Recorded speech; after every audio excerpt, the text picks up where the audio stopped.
সুপ্রিয় ক্লাস 11 দ্বিতীয় সেমিস্টার অর্থাৎ সেকেন্ড সেমিস্টার ছাত্রছাত্রী বন্ধুরা, তোমাদেরকে আমাদের ইউটিউব চ্যানেলে স্বাগত জানাই। বাংলা সাজেশন নিয়ে আজকের আমাদের বিশেষ ভিডিও।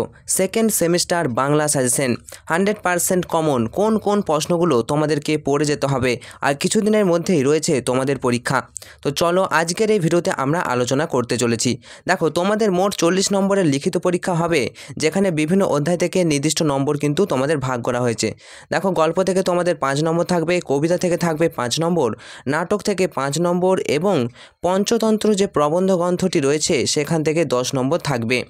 এছাড়াও বাংলা শিল্প সাহিত্য ও সংস্কৃতির ইতিহাস থেকে 5 নম্বর এবং প্রবন্ধ রচনা থেকে 10 নম্বর। অর্থাৎ তোমরা দেখতে পাচ্ছ টোটাল 40 নম্বরে তোমাদের পরীক্ষা কিন্তু হবে।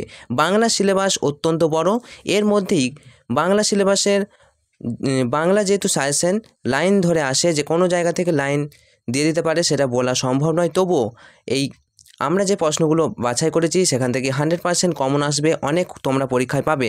তো শেষ মুহূর্তে তোমাদেরকে এই প্রশ্নগুলো দেখে যেতে হবে। তো লাস্ট মিনিট সাজেশন প্রথম থেকে ভিডিওটা শেষ পর্যন্ত দেখো, তোমার বন্ধুদেরকেও ভিডিওটা একটু শেয়ার করে দিও, আর আমাদের চ্যানেলে নতুন হলে চ্যানেলটা সাবস্ক্রাইব করে রাখতে পারো। বাংলা ছাড়া আর কোন কোন বিষয়ের ভিডিও তোমরা সাজেশন পেতে চাও অবশ্যই জাস্ট একটা কমেন্ট করে দাও। চলো প্রথম প্রশ্ন দেখো, বাংলা গল্প ছুটি। তোমাদের টেক্সট বই আছে অথবা খাতা আছে, তো টেক্সট বই অথবা খাতায় তোমরা প্রশ্নগুলো লিখে শেষ মুহূর্তে এই প্রশ্নগুলো প্র্যাকটিস করে গেলেও তোমরা প্রচুর নাম্বার কিন্তু তুলতে পারবে। প্রথম প্রশ্ন ছুটি থেকে, ফটিক তার মামা বাড়িতে গিয়ে যে দুরবস্থা হয়েছিল তা ছুটি গল্প অবলম্বনে আলোচনা করো। অত্যন্ত গুরুত্বপূর্ণ, মামা বাড়িতে যে ফটিকের কি হলো দুরবস্থা সেটা। 2 নম্বর দেখো, অথবা ফটিকের চরিত্র সম্পর্কে আলোচনা করো। ফটিকের চরিত্র ইম্পর্টেন্ট আছে। নেক্সট দেখো, ফটিকের মামার চরিত্র ব্যাখ্যা করো, অথবা ফটিকের মামি ফটিকের উপর ব্যবহার যে খারাপ ব্যবহার করেছিল, কী রকম খারাপ ব্যবহার করেছিল আলোচনা করো। তো দেখো, এখান থেকে কয়েকটা প্রশ্ন তোমরা দেখছো। পাশাপাশি ছুটি গল্পে বর্ণিত বালক দলে যে খেলার দৃশ্য, প্রথমে যে খেলার দৃশ্যটা ছিল সেই দৃশ্যটা বর্ণনা করো। এগুলো তোমরা একটু স্টার মার্ক করো তোমাদের সহায়িকা বই অথবা যে নোটস আছে, অথবা তোমাদের যে লাইনগুলো বলছি সেই লাইনগুলো টেক্সট বইয়ে দাগ দাও। দেখো 4 নম্বর, এখন আমার ছুটি হয়েছে মা, এখন আমি বাড়ি যাচ্ছি। এখানে কে কার সম্পর্কে কথাটি বলেছে, বক্তার এই আকালতার কারণ কী ছিল তা আলোচনা করো। অত্যন্ত গুরুত্বপূর্ণ এই প্রশ্নটা, অধিকাংশ স্কুলে এই প্রশ্নটা দিতে পারে। চলো নেক্সট, স্কুলে এত বড় নির্বোধ ও অমনোযোগী বালক আর ছিল না। বালকের সম্পর্কে এরূপ মন্তব্যের কারণ কি? 6 নম্বর, তিনি ঈষৎ ক্ষুণ্ণ হইলেন, কার কথা বলা হয়েছে, তার ক্ষুণ্ণ হওয়ার কারণ কি ছিল লেখো। এবং পৃথিবীতে এমন বালাই আর নাই, এখানে কার সম্পর্কে এই কথা বলা হয়েছে, মন্তব্যটি বিশ্লেষণ করো। আর একটি প্রশ্ন তোমরা দেখে রাখতে পারো, ছুটি গল্পের সার্থকতা, ছোট গল্প হিসেবে ছুটি গল্পের সার্থকতা বা নামকরণের সার্থকতা, এই দুটো কিন্তু তোমরা ভালো করে একটু দেখছো। তাহলে ছুটি গল্প থেকে মাত্র এই কটা প্রশ্ন যদি তোমরা করে যাও, আশা রাখছি এখান থেকেই তোমরা কমন কিন্তু পেয়ে যাবে। চলো আমরা চলে আসবো এর পরের প্রশ্ন। পরের অধ্যায় তেলেনাপোতা আবিষ্কার, লিখেছেন প্রেমেন্দ্র মিত্র। দেখো, প্রতিটি প্রশ্নের মান 5 নম্বরে হতে পারে, 2 + 3 = 5 হতে পারে, অথবা 3 + 2 = 5 হতে পারে। এরকম টাইপের প্রশ্ন তোমাদের আসবে। প্রথম প্রশ্ন যেটা, গল্পকথকের রাত্রিকালীন ছাদ ভ্রমণের অভিজ্ঞতা তেলেনাপোতা আবিষ্কার গল্পে অনুসরণে লেখো। অর্থাৎ গল্পকথক যে রাত্রিকালীন ছাদ ভ্রমণ করেছিলেন তার অভিজ্ঞতা। 2 নম্বর, গল্পকথকের সঙ্গে যামিনীর শেষ সাক্ষাৎকারটি সংক্ষেপে বর্ণনা করো। অত্যন্ত গুরুত্বপূর্ণ, শেষ সাক্ষাৎকার এবং প্রথম সাক্ষাৎকার। চলো নেক্সট, যামিনী রায়ের চরিত্র সম্পর্কে আলোচনা করো সংক্ষেপে। 4, গল্পকথকের চরিত্র সম্পর্কে আলোচনা করো। তাহলে তোমরা এখান থেকে যামিনীর চরিত্রটা দেখছো, প্লাস গল্পকথকের ক্যারেক্টার এই চরিত্রটা তোমরা আলোচনা করছো, প্লাস তেলেনাপোতা আবিষ্কার গল্প অনুসরণে তেলেনাপোতা আবিষ্কারের যে অভিযানে বাস যাত্রার বিবরণ সম্পর্কে নিজের ভাষায় লেখো। অত্যন্ত গুরুত্বপূর্ণ। পাশাপাশি আর একটি প্রশ্ন তোমরা এখানে দেখো, যে গল্পকথকের সঙ্গে যামিনীর প্রথম সাক্ষাৎ, আমরা বলেছি প্রথম সাক্ষাৎ আর দ্বিতীয় সাক্ষাৎ তোমরা দেখছো, শেষ সাক্ষাৎ যামিনীর চরিত্র, কথকের চরিত্র, আর যে বাস অভিযান চরিত্র, বাস অভিযানের যে যাত্রাপথের বিবরণ। তো এখান থেকে আশা রাখছি তোমরা কমন কিন্তু পেয়ে যাবে। চলে আসবো আমরা বাংলা কবিতাতে। দেখো, এই বাংলা কবিতাতে তোমাদের 3টি কবিতা কিন্তু পড়তে হবে। 3টি কবিতা কি কি? 1 নম্বর হচ্ছে ভাব সম্মিলন, 2 নম্বর লালন শাহ ফকিরের গান এবং 3 নম্বর হচ্ছে নুন। তো দেখো নুনটা আমরা প্রেফার করব, নুনটাই কিন্তু বেশি ইম্পর্টেন্ট। তোমরা নুন কবিতাটা যদি একটু ভালো করে ভাববস্তুটা পড়ে নাও, প্রত্যেকটি কবিতার আমরা ভাববস্তুটা পড়ে রাখতে পারবো, অর্থাৎ সারাংশটা যদি পড়ে রাখো তাহলে তোমরা ওখান থেকে যে কোনো কবিতার মানে যে কোনো প্রশ্ন কিন্তু লিখতে পারবে। আবার বলছি, তোমাদের 3টি কবিতা থেকে 5 নম্বরে 2টি প্রশ্ন আসবে, যে কোনো একটি প্রশ্নের উত্তর করতে হবে। তো 2 + 3, 3 + 2 অথবা 5 নম্বর হতে পারে, ঠিক আছে। প্রথম দেখো এখানে গুরুত্বপূর্ণ কিছু বলা রয়েছে যে পরীক্ষায় আসতে পারে এখান থেকে এমন কিছু গুরুত্বপূর্ণ প্রশ্ন যা তোমাদের ভালোভাবে পড়া উচিত। তাই এই কবিতার প্রত্যেকটা কবিতার বলবো মূল ভাবটা অর্থাৎ সারাংশটা, কবির উদ্দেশ্য এবং গুরুত্বপূর্ণ ব্যাখ্যাগুলো মনোযোগ দিয়ে তোমাদের প্রস্তুত করতে হবে। তো প্রথম যে ভাব সম্মেলন যে কবিতাটি রয়েছে সেখান থেকে কিছু প্রশ্ন দেখো। ভাব সম্মেলন থেকে প্রথম প্রশ্ন আমরা রেখেছি, তবু ভাব সম্মেলন আর তোমরা ভাব সম্মিলন দেখো, ভাব সম্মিলন অথবা লালন শাহ ফকিরের গান, আর একটা তোমাদের নুন জয় গোস্বামীর লেখা। তো এই 3টের মধ্যে তোমাদের 2টো প্রশ্ন কিন্তু আসবে। এটা একটা নুন থেকে আসতে পারে, একটা ভাব সম্মেলন থেকে আসতে পারে, 2টো হয়ে গেল। অথবা ভাব সম্মেলন থেকে আসতে পারে, আবার আমাদের লালন শাহ ফকিরের গান থেকে আসতে পারে। তো ভালো করে দুটো যে কোনো কবিতা খুব ভালো করে পড়ে যাও। দেখো যাই হোক, ভাব সম্মেলন থেকে ইম্পর্টেন্ট কোশ্চেনগুলো দেখে নাও। প্রথম প্রশ্ন, ভাব সম্মেলন কাকে বলে? পাঠ্য ভাব সম্মেলন পদ অনুসারে রাধা চরিত্রটি সম্পর্কে আলোচনা করো। অথবা ভাব সম্মেলন বলতে কী বোঝো? ঘুরিয়ে দিতে পারে। দেখো, পাঠ্য পদে সম্মেলন পদে রাধার আনন্দে যে চিত্র কিভাবে ফুটে উঠেছে আলোচনা করো। তাহলে একটাই প্রশ্ন দুবার ঘুরিয়ে দিতে পারে। নেক্সট, পাপ সুধাকর যত দুঃখ দিল, পাপ সুধাকর বলতে কি বোঝানো হয়েছে? এই দুঃখ বক্তা কিভাবে পেয়েছে? অত্যন্ত গুরুত্বপূর্ণ কিন্তু একটি প্রশ্ন। 5 নম্বর, শীতের ওড়নে পিয়া গিরিশের বা বক্তা কে কাকে উদ্দেশ্য করে এরূপ মন্তব্য করেছেন? মন্তব্যটির তাৎপর্য আলোচনা করো। 6 নম্বর, পিয়ামুখ দর্শনে তত সুখ ভেল, লাইনটি দাগ দাও তোমরা। এই প্রশ্নটি অত্যন্ত গুরুত্বপূর্ণ। প্রিয়ামুখ দর্শনে তত সুখ ভেল, প্রিয়ামুখ দর্শন বলতে কি বোঝানো হয়েছে? বক্তার মন্তব্যটি ব্যাখ্যা করো। আগের প্রশ্নটাও শীতের ওড়নে পিয়া গিরিশের বা, লাইনগুলো থেকে তুলে তাৎপর্য বিশ্লেষণ করতে দিতে পারে। 7 নম্বর, আঁচল ভরিয়া যদি মহানিধি পায়, বক্তা তাহলে কি করবেন? বক্তা কোন প্রসঙ্গে এই কথা বলেছেন? ওকে, এই ছিল তোমাদের ভাব সম্মিলন বিদ্যাপতির লেখা এই কবিতা থেকে মাত্র কয়েকটি প্রশ্ন। এরপর দেখো লালন শাহ ফকিরের গান থেকে প্রথম আমরা জানছি লালন শাহ পরিচয় দাও। লালন শাহ ফকিরের গান এই পদটির মূল বিষয়বস্তু নিজের ভাষায় লেখো। 2 নম্বর, লালন শাহ ফকিরের গান পদটিতে বাউল সাধনার কথা যেভাবে তুলে ধরেছেন তা সংক্ষেপে আলোচনা করো। মোস্ট ইম্পর্ট্যান্ট কোশ্চেন 2 নম্বর কোশ্চেনটা। আর মূল বিষয়বস্তু আমি বলেছি প্রত্যেকটা কবিতার মূল বিষয়বস্তু করে যাও, তোমরা এখান থেকে কমন পেয়ে যাবে। এরপর দেখো 3 নম্বর বলা হচ্ছে যে খ্যাপারে তুই মূল হারাবি, মূল হারাবি বলতে কী বোঝানো হয়েছে? মন্তব্যটি বিশ্লেষণ করো। মোস্ট ইম্পর্টেন্ট, লালন শাহ ফকিরের গান পদে বাউল সাধনার মানব তত্ত্বের যে পরিচয় ফুটে তুলেছে সে আলোচনা করো। অর্থাৎ এই গোটা লালন শাহ ফকিরের গান যদি আমরা পড়ি, এর মূল বিষয় হচ্ছে মানব সাধনা, অর্থাৎ সবার উপরে মানুষ সত্য, তাহার উপরে নেই। এই কথাটাই কবি লালন শাহ ফকির বুঝিয়ে যেতে চেয়েছেন। ওকে, তাহলে এটা তোমরা দেখতে পাচ্ছ, এই লালন শাহ ফকিরের বিষয়বস্তুটা ভালো করে করলে যে কোনো লাইন তোমরা তুলে দেখ না কেন, একটু পড়া থাকলেই তোমরা পেরে যাবে। এরপরে যেটাকে আমরা সবথেকে ইম্পর্টেন্ট রাখছি যে কবিতাটা, সেটা হচ্ছে নুন। নুন কবিতা দেখো, জয় গোস্বামী লেখা। প্রথম প্রশ্ন, এখানে 2 + 3 অথবা 3 + 2 = 5 আসতে পারে। প্রথমে নুন কবিতার মূল বক্তব্য, একদম তোমাদেরকে বলেছি নুন কবিতার মূল বক্তব্য ভালো করে মুখস্থ করো প্রত্যেকটা কবিতা। তো এই নুন কবিতার মূল বক্তব্য বা সারাংশ বা সংক্ষেপে লেখো যদি বলে, প্রথম প্রশ্ন ইম্পর্টেন্ট, এটা পারলেই এটা পারবে। দেখো, আমাদের শুকনো ভাতে লবণের ব্যবস্থা হোক, বক্তা এরূপ কার কাছে কেন দাবি করেছেন তা সংক্ষেপে লেখো। খুব ইম্পর্টেন্ট লাইন, এটা দাগ দাও। 3 নম্বর দেখো, যে কোনো সে অনেক পরের কথা টান দেই গঞ্জিকাতে, বক্তাকে কেন গঞ্জিকাতে টান দেয় মন্তব্যটি বিশ্লেষণ করো। 4 নম্বর প্রশ্ন যেটা, নুন কবিতায় কবি শ্রমজীবী মানুষদের জীবনচিত্র যেভাবে তুলে ধরেছেন তা আলোচনা করো, অত্যন্ত গুরুত্বপূর্ণ। 5 নম্বর যেটা বলবো আমরা যে আমরা তো অল্পে খুশি, আমরা বলতে কাদের কথা বলা হয়েছে এবং কেন কথা বলেছেন ব্যাখ্যা করো। Most important question. তো এই কটা প্রশ্ন করলেই তোমরা আশা রাখছি আমরা যে এই নুন কবিতা থেকে তোমরা কমন 100% পেয়ে যাবে। চলে আসবো আগুন, বিজন ভট্টাচার্যের লেখা আগুন নাটক। দেখো, আগুন নাটক এর প্রশ্ন কাঠামো আমরা যদি বলি, 5 নম্বরে 2টো প্রশ্ন কিন্তু আসবে, যে কোনো একটি প্রশ্নে তোমাদের উত্তর করতে হবে। প্রশ্নের ধরনটা কেমন? 5 নম্বরে বড় প্রশ্ন একটা, অথবা 2+3 অথবা 3+2 নম্বরে বিভাজনে প্রশ্ন আসতে পারে। দেখো এই আগুন নাটক থেকে পরীক্ষা আসতে পারে এমন গুরুত্বপূর্ণ প্রশ্নগুলির উপর ভালোভাবে প্রস্তুতি নিতে হবে। নাটকের মূল ভাব, চরিত্রগুলি বিশ্লেষণ এবং গুরুত্বপূর্ণ সংলাপগুলির ব্যাখ্যা করাই হবে ভালো নম্বর পাওয়ার জন্য সহায়ক। প্রথম প্রশ্ন যেটা সবথেকে ইম্পর্ট্যান্ট, তোমরা পড়লে নিজেরাও বুঝতে পারবে, আগুন জ্বলছে আমাদের পেটে, একথা কে বলেছেন মন্তব্যটি বিশ্লেষণ করো। Most important question. নেক্সট চলে আসবো, হরেকৃষ্ণ ও মনোরমার কথোপকথনের মধ্যে দিয়ে যে ছবিটি ফুটে উঠেছে আগুন নাটকে তার সংক্ষেপে লেখো, অর্থাৎ দুটো কোশ্চেন। 3 নম্বর কোশ্চেন আমরা রাখছি, বাঁচতে হলে মিলেমিশে থাকতে হবে, বক্তা কে ছিলেন, মন্তব্যটি বিশ্লেষণ করো।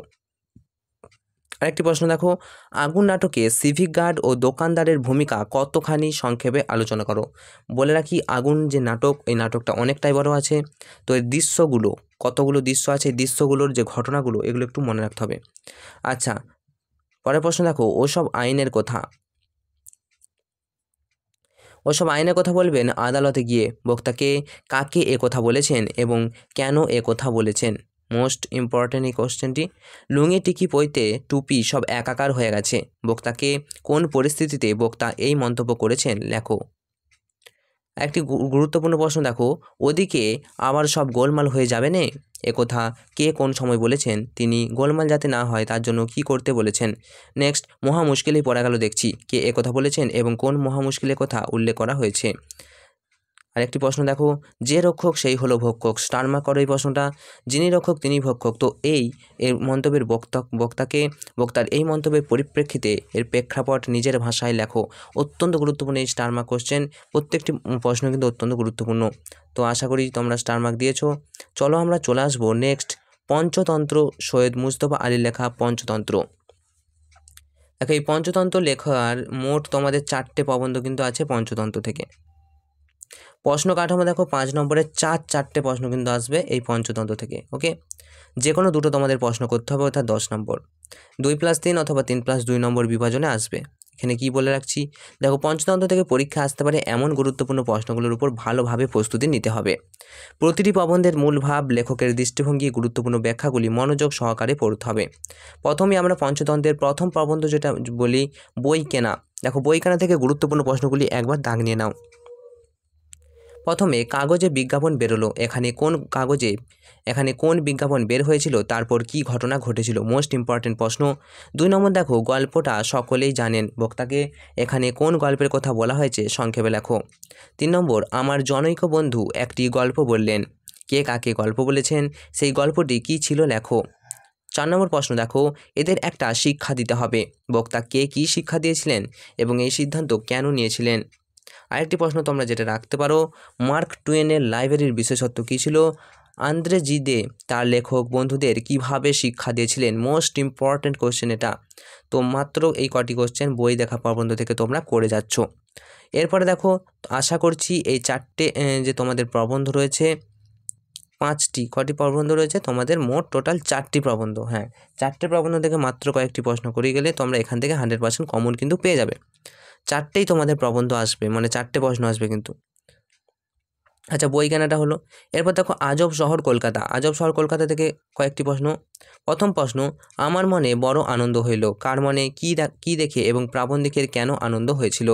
দ্বিতীয়ত, আজব শহর কলকাতা প্রবন্ধে প্রাবন্ধিক ফরাসি বইয়ের দোকান দেখে কি ভাবনা জেগেছিল এবং দোকানে প্রবেশ করে কি অভিজ্ঞতা লাভ করেছিলেন লেখো। 3 নম্বর, কলকাতায় এসে বাঙালি হয়ে গিয়েছে, এখানে বক্তা কার সম্পর্কে বলেছেন এবং তিনি কেন বলেছেন। 4 নম্বর প্রশ্ন, আজব শহর কলকাতায় বটে, বক্তাকে তার কেন এরূপ ধারণা হয়েছে সংক্ষেপে লেখো। তো এই কোশ্চেনগুলো তোমরা দেখছো আজব শহর কলকাতা থেকে। এরপর চলে আসবো 25শে বৈশাখ। দেখো 25শে বৈশাখ প্রবন্ধে রবীন্দ্রনাথ ঠাকুরের কোন কোন গুণের কথা বলেছেন, তার কাছে রবীন্দ্রনাথের গান অসম্পূর্ণরূপে প্রতিভাত হয় না কেন। এরপর 2 নম্বর, এই অলৌকিক কর্ম যিনি করতে পারেন তিনি বিশ্বকর্মা মাহাত্ম্য, বক্তা এ কার সম্পর্কে এই কথা বলেছেন, এ কথা বলার কারণ কি ছিল। আরেকটি প্রশ্ন তোমরা দেখছো এখান থেকে, কতগুলো অপূর্ব গুণের সমন্বয় হলে পর এরকম গান সৃষ্ট হতে পারে, বক্তাকে তার এই মন্তব্যটি বিশ্লেষণ করো। 25শে বৈশাখ থেকে এই কটি প্রশ্ন করলে 25শে বৈশাখ থেকে কোশ্চেন এলে আশা করছি এখান থেকেই পেয়ে যাবে। এরপর লাস্ট যেটা রয়েছে তোমাদের আড্ডা থেকে, দেখো আড্ডা থেকে কি প্রশ্নগুলো আছে। প্রথম প্রশ্ন, বাড়ির আড্ডায় মেল মেলে না। বক্তা কাদের সঙ্গে কোথায় আড্ডা দিতেন তার এমন উক্তির কারণ কি? ইম্পর্টেন্ট কোয়েশ্চেন এটা। বলছে 2 নম্বর দেখো, আমার তাতে আনন্দই হলো। বক্তাকে তার আনন্দের কারণ কী ছিল লেখো। 3 নম্বর, মহানগরের বর্ণনা আমি আর কি দেব? মহানগরের বর্ণনা বলতে কি বোঝানো হয়েছে? নেক্সট, প্রাবন্ধিক তার বর্ণনা যেভাবে দিয়েছিলেন তা আলোচনা করো। আচ্ছা, 4 নম্বর প্রশ্ন দেখো, ততটা হৃদয়ঙ্গম হলো সেই ব্রাহ্ম মুহূর্তে, এখানে কোন তত্ত্বের কথা বলা হয়েছে? তত্ত্বটা হবে, ওকে। তত্ত্বটা হৃদয়ঙ্গম হলো সেই ব্রাহ্ম মুহূর্তে, এখানে কোন তত্ত্বের কথা বলা হয়েছে এবং প্রাবন্ধিকের কিভাবে হৃদয়ঙ্গম হয়েছিল তা লেখো। তো এই যে তোমাদের 4টে বললাম, 4টে তোমাদের টোটাল প্রবন্ধ রয়েছে পঞ্চতন্ত্র থেকে। এই পঞ্চতন্ত্র থেকে 4টের মধ্যে তোমরা কমন পেয়ে যাবে আশা রাখছি। এরপর আমরা চলে আসবো বাংলা শিল্প সাহিত্য ও সংস্কৃতির ইতিহাস। এখান থেকে দেখো, এখান থেকেও বেশ কিছু গুরুত্বপূর্ণ প্রশ্ন তোমাদের বলে দিচ্ছি, আশা রাখছি এখান থেকে তোমরা পেয়ে যাবে। 5 নম্বরে 3টে বড় প্রশ্ন কিন্তু তোমাদের আসবে, তাই বি কেয়ারফুল। কোথা থেকে? বাংলা শিল্প সাহিত্য ও সংস্কৃতির ইতিহাস। দেখবে বাংলা বইয়ের পাশাপাশি আরেকটা বই তোমাদের দিয়েছে, তো ওই বইটা থেকে দেখো যে কোনো একটি প্রশ্নের উত্তর তোমাদের করতে হবে। প্রশ্নের মান হতে পারে 2 + 3, 3 + 2 = 5। বাংলা শিল্প সাহিত্য ও সংস্কৃতির ইতিহাস থেকে পরীক্ষায় আসতে পারে এমন গুরুত্বপূর্ণ প্রশ্নগুলির উপর ভালোভাবে প্রস্তুতি নিতে হবে। বাংলা সাহিত্যের বিভিন্ন ধাপ, সংস্কৃতির বিকাশ ও গুরুত্বপূর্ণ ব্যক্তিত্বদের অবদান সম্পর্কে পরিষ্কার ধারণা থাকা দরকার। প্রথমে দেখো, যেটা আমরা সবথেকে গুরুত্বপূর্ণ বলে মনে করেছি এবছরের পরীক্ষার জন্য, বাংলার গদ্যের বিকাশে ঈশ্বরচন্দ্র বিদ্যাসাগরের অবদান কতখানি আলোচনা করো। নেক্সট, বাংলা সাহিত্যের গীতিকবিতার ধারায় বিহারীলাল চক্রবর্তীর অবদান ব্যাখ্যা করো। 3 নম্বর যেটা আমরা বেছে নিয়েছি, বাংলা নাট্য সাহিত্যের ইতিহাসে গিরিশচন্দ্র ঘোষের অবদান আলোচনা করো।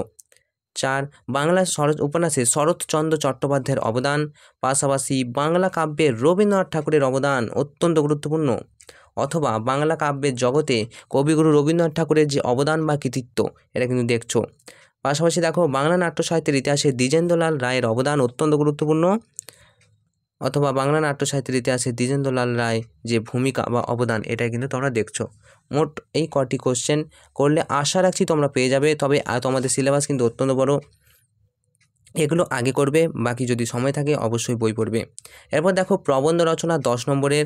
এখান থেকে যে প্রবন্ধ রচনাগুলো আমরা বেছে নিয়েছি, এখান থেকেই তোমরা আশা রাখছি পেয়ে যাবে। চলো গুরুত্বপূর্ণ প্রবন্ধগুলো দেখে নাও। প্রথম প্রশ্ন, বাংলার রীতিবৈচিত্র্য। 2 নম্বর, একটি গাছ একটি প্রাণ বা বৃক্ষরোপণ। 10 নম্বরে তোমাদের চিন্তা কিচ্ছু কারণ নেই, পয়েন্টগুলো দেওয়া থাকবে, তোমাদের কিন্তু করতে হবে, বানিয়ে লিখে দিতে হবে। 3 নম্বর দেখো, দৈনন্দিন জীবনে বিজ্ঞান বা প্রাত্যহিক জীবনে বিজ্ঞান, বিজ্ঞানে ভালো মন্দ, বিজ্ঞানের আশীর্বাদ অভিশাপ, বিজ্ঞানের সুফল কুফল, বিজ্ঞান ও কুসংস্কার, যাই আসুক না কেন এরকম বিজ্ঞান নিয়ে কিন্তু যদি আসে, একটাই কিন্তু উত্তর হবে, ভালো করে তোমরা বানিয়ে লিখতে পারবে।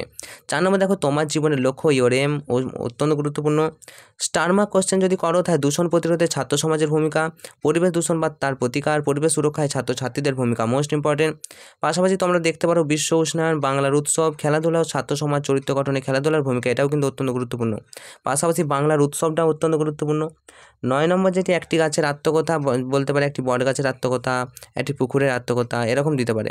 দেখো, একটি ভ্রমণের অভিজ্ঞতা, তোমার দেখা একটি মেলা, অথবা শেষ যেটা বলবো রক্তদান জীবনদান, এটাও কিন্তু তোমাদের জন্য গুরুত্বপূর্ণ রয়েছে আশা করি। তো এই ছিল তোমাদের জন্য গুরুত্বপূর্ণ সাজেশন ও প্রশ্ন। পরবর্তীতে আর কি কি ভিডিও পেতে চাও সেটা অবশ্যই আমাদের কমেন্ট করে জানাও। কোন বিষয়ের সাজেশন পেতে চাও সেটা জানাবে। এই সাজেশন থেকে যে প্রশ্নগুলো বাছাই করা হলো, এগুলো তোমরা বইয়ে দাগ নিয়ে নিয়ে প্র্যাকটিস করো। তোমার বন্ধুদেরকে একটু শেয়ার করে দাও এই ভিডিওটি, আর তোমার বন্ধুদেরকে, এবং তোমরা নিজে এই চ্যানেলটি সাবস্ক্রাইব করে রাখতে পারো ক্লাস 11-এর অন্যান্য সাজেশনগুলি পাওয়ার জন্য। তোমাদের পরীক্ষা সববার ভালো হবে এই শুভকামনা জানিয়ে আজকের মতো এখান থেকে আমরা বিদায় নিচ্ছি। Enjoy exam, all the best.